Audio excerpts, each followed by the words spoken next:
হেই দেয়ার beautiful people. এই Sunday আমি একটা একেবারে আলাদা জায়গায় চলে গিয়েছিলাম। গ্যাংটকের একদম মাঝখানে কিন্তু একদম শান্ত নিরিবিলি একটা স্পেস, সোগলাখাং প্যালেস। এটা একদম রয়্যাল প্যালেস কমপ্লেক্সের ভেতরে অবস্থিত, আর গ্যাংটকের ইতিহাসে এর একটা গুরুত্বপূর্ণ ভূমিকা রয়েছে। সোগলাখাং এক সময় সিকিমের রাজপরিবারের নিজস্ব মনেস্ট্রি ছিল। এখানেই রাজপরিবারের ধর্মীয় অনুষ্ঠান, পূজাপাঠ, এমনকি রাজাদের অভিষেকও হতো। আজও কিছু কিছু বিশেষ বৌদ্ধ অনুষ্ঠান এখানে পালিত হয়। জায়গাতে ঢুকতেই একটা পবিত্রতা অনুভব হয়। সামনেই একটা সুন্দর মন্দিরের গঠন, টিবেটিয়ান আর্কিটেকচার, আর চারিদিকে এত গভীর একটা নীরবতা, যেন মনে হয় অন্য কোনো ডাইমেনশনে ঢুকে পড়েছি।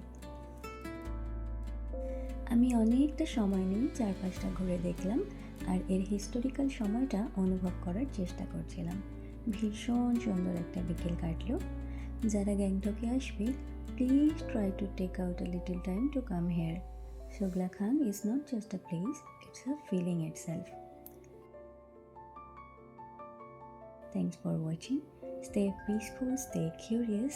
See you in the next one.